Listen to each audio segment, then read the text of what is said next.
Om Swastiastu. Baiklah, perkenalkan nama saya Mani Fitriani, nomor absen 12 dengan NIM 2211031068. Di sini saya berpasangan dengan rekan saya yang bernama Astika Widiwraspati Krisnawati, nomor absen 46 dengan NIM 2211031359. Baiklah, pada kesempatan kali ini saya akan menyampaikan hasil diskusi dari kelompok kami dari mata kuliah Moderasi Agama yang diampu oleh Ibu Dr. Nikada Primadewi, Sarjana Agama, Magister Pendidikan. Adapun materi yang akan saya sampaikan yaitu 1. Keberagaman Indonesia. Yang kedua, berapa banyak agama yang ada di Indonesia? Dan yang ketiga, ada berapa kepercayaan di Indonesia? Baiklah, di sini saya akan menyampaikan materi yang pertama yaitu keberagaman Indonesia. Faktor penyebab keberagaman masyarakat Indonesia. Keberagaman adalah suatu kondisi dalam masyarakat yang terdapat banyak perbedaan dalam berbagai bidang. Perbedaan tersebut meliputi suku bangsa, ras, agama, dan antar golongan. Keberagaman masyarakat Indonesia memiliki dampak positif sekaligus dampak negatif bagi diri sendiri, masyarakat, bangsa, dan negara. Dampak positif, keberagaman memberikan manfaat bagi perkembangan dan kemajuan, sedangkan dampak negatifnya mengakibatkan ketidakharmonisan, bahkan perpecahan bangsa dan negara. Keberagaman suku bangsa. Indonesia merupakan negara kepulauan yang penuh dengan keberagaman budaya, suku bangsa, ras, etnis, agama, maupun bahasa daerah. Meski kaya akan keragaman, namun mereka tetap satu Indonesia. Hal ini sesuai dengan semboyan Bhinneka Tunggal Ika yang artinya meskipun berbeda-beda tetapi tetap satu jua.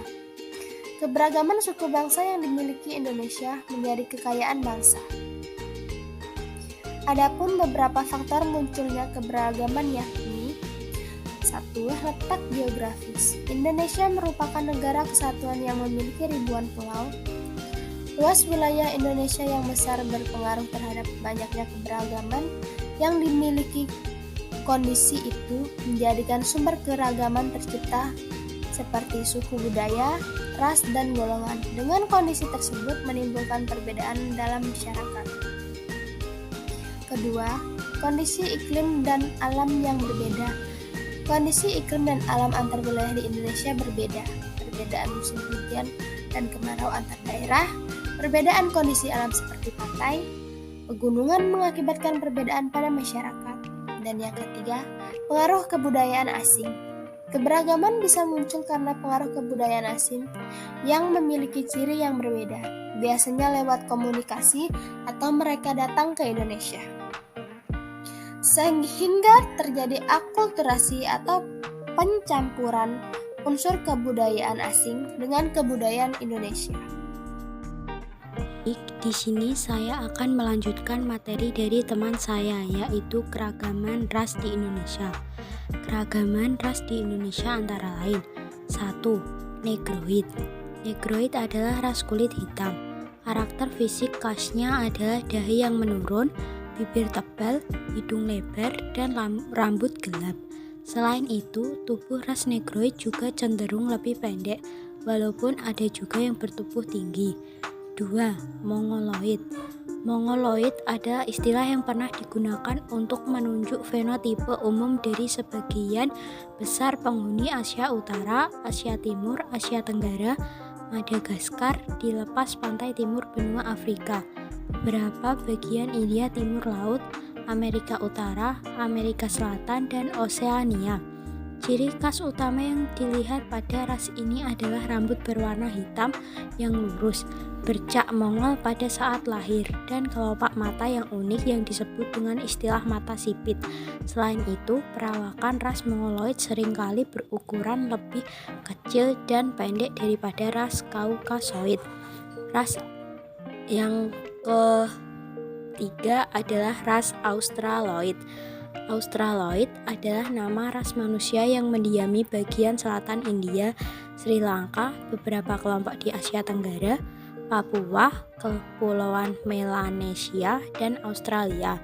Ciri khas utama ras ini ialah bahwa mereka berambut keriting hitam dan berkulit hitam. Namun beberapa anggota ras ini di Australia berambut pirang dan rambutnya tidaklah keriting, melainkan lurus.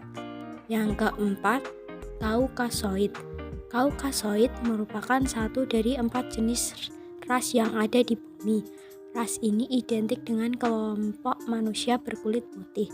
Para ahli sosial mendefinisikan ras sebagai kelompok manusia yang dapat dibedakan berdasarkan karakteristik fisik seperti warna kulit, bentuk muka, warna, dan bentuk rambut.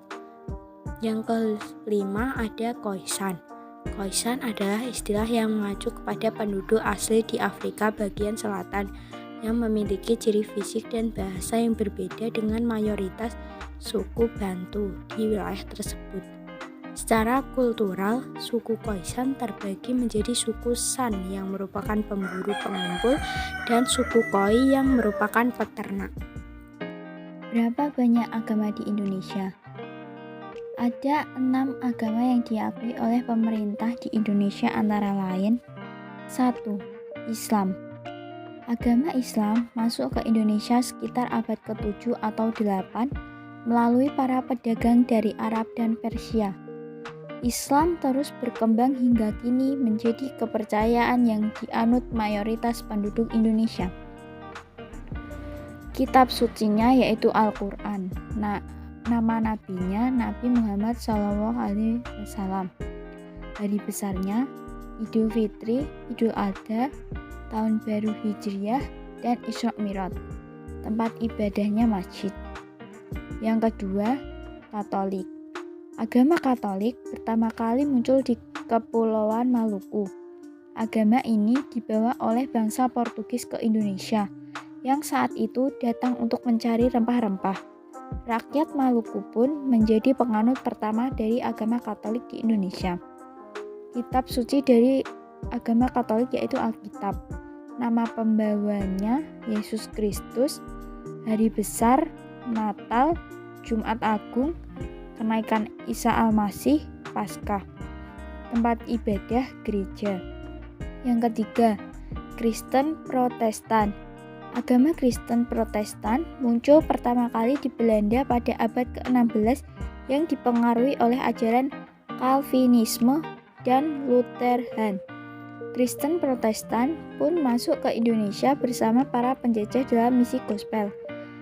Kitab suci Alkitab, nama pembawa Yesus Kristus, Hari Besar, Natal, Jumat Agung, Kenaikan Isa Al-Masih, Paskah. Tempat ibadahnya gereja. Yang keempat, Hindu.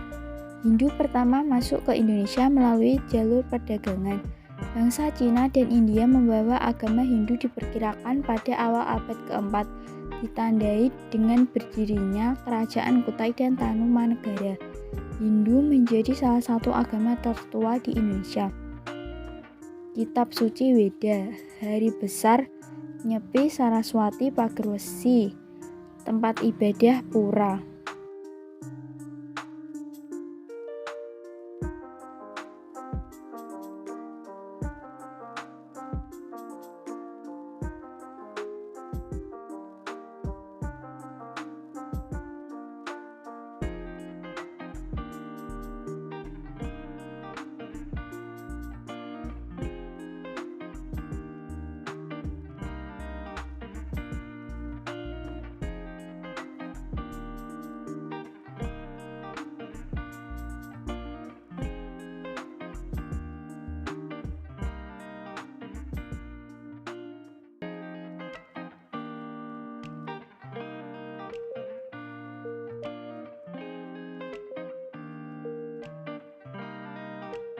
Aliran kepercayaan yang ada di Indonesia. Di Indonesia sendiri terdapat berbagai macam perbedaan, salah satunya agama atau kepercayaan. Saat ini, Indonesia memiliki 6 agama yang diakui pemerintah, yaitu Islam, Kristen, Katolik, Hindu, Buddha, dan Konghucu. Tapi ternyata, selain 6 agama tersebut, pemerintah juga menetapkan adanya aliran kepercayaan atau animisme, yaitu antara lain 1. Sunda Wiwitan. Sunda Wiwitan adalah kepercayaan yang telah dianut oleh sekelompok masyarakat Sunda sejak ratusan tahun yang lalu. Bahkan sebelum Hindu dan Buddha masuk ke Indonesia, ajaran Sunda Wiwitan sudah ada dan berkembang dalam masyarakat. Pada era modern seperti sekarang, masyarakat Sunda Wiwitan bisa ditemukan di kawasan Kanekes, Banten, Kampung Naga, Cirebon, Cigugur, dan Kuningan. Sunda Wiwitan memuja roh nenek moyang sebagai sosok yang disakralkan. Selain memuja nenek moyang, Sunda Wiwitan juga memiliki satu Tuhan yang kerap disebut dengan Sang Hyang Kerso. Dalam ajaran Sunda Wiwitan, Tuhan tetaplah satu, seperti ajaran umat Islam. Dalam perkembangannya, beberapa tradisi dari Sunda Wiwitan juga terpengaruh oleh unsur Hindu dan Islam. 2. Kejawen. Kejawen adalah sebuah kepercayaan yang dianut oleh masyarakat Jawa sejak lama. Masyarakat Jawa tetap menjalankan agama utama yang dianut, menjalankan perintah dan larangannya, namun tetap melaksanakan adat dan perilaku sebagai seorang pribumi Jawa yang taat dengan leluhur. Penganut kejawen selalu mengatakan bahwa kepercayaan mereka bukanlah agama. Meski memiliki beberapa tradisi yang menjadi ciri khas sebuah agama, kepercayaan kejawen memiliki beberapa misi dalam ajarannya. Mereka harus melaksanakan 4 hal wajib saat hidup, yaitu 1. Seorang manusia Jawa harus bisa menjadi rahmat bagi dirinya sendiri. 2. Mereka juga harus bisa menjadi rahmat bagi keluarga. 3. Manusia sebagai rahmat bagi sesama. Dan 4. Manusia sebagai rahmat bagi alam semesta. 3. Keharingan. Keharingan adalah salah satu kepercayaan asli Indonesia yang berasal dari Kalimantan dan banyak dianut oleh warga suku Dayak. Bahkan sebelum agama-agama besar diakui oleh pemerintah, Keharingan percaya pada adanya entitas yang sering disebut dengan Ranying. Entitas itu bisa disamakan dengan Tuhan Yang Maha Esa. Meski masuk dalam cakupan agama Hindu, Keharingan masih memiliki tradisi asli yang tidak bisa disamakan dengan agama lainnya, seperti tempat ibadah tersendiri yang dinamakan Balai Basara. 4. Malim. Dari Kalimantan, kita berpindah ke Pulau Sumatera. Malim merupakan agama asli dari tanah Batak. Para pengikut aliran kepercayaan ini disebut sebagai Parugamo Malim, atau bisa disingkat Parmalim. Jumlah mereka bisa dibilang sangat sedikit. Bahkan banyak masyarakat Sumatera Utara, tempat agama ini berkembang, yang masih belum mengenal kepercayaan ini. Penganut kepercayaan Malim meyakini bahwa tanah Batak adalah tanah yang suci, meliputi sekitaran Danau Toba dan Pulau Samosir. Mereka juga tetap percaya adanya Tuhan Yang Maha Esa, pencipta jagat raya. Namun, Tuhan dalam Malim ini adalah Debata Mula Jadi Nabolon, atau yang maha awal dan maha besar. Selain itu, mereka mempercayai adanya dewa-dewa yang membantu Debata Mula Jadi Nabolon, seperti Debata Natolu, Siboru Deak Parujar, Naga Padoh Ani Aji, dan Siboru Sanyang Naga. 5. Marapu. Marapu adalah aliran kepercayaan lokal Indonesia yang berasal dari Sumba, Nusa Tenggara Timur. Para penganut Marapu menerapkan keyakinannya dengan memuja arwah-arwah para leluhur. Dalam bahasa Sumba, arwah-arwah leluhur itu disebut Marapu, yang artinya yang dipertuankan atau yang dimuliakan. Makanya kepercayaan yang mereka anut juga disebut Marapu. Salah satu desa yang warganya menganut kepercayaan ini ada di kampung Tarung, Waikabubak. Kita bisa melihat kampung Tarung masih mempertahankan kebudayaan para leluhur dari bangunan arsitektur rumahnya. Demikianlah yang dapat kami sampaikan. Kami ucapkan terima kasih. Saya tutup dengan Parama Santi. Om Santi Santi Santi Om.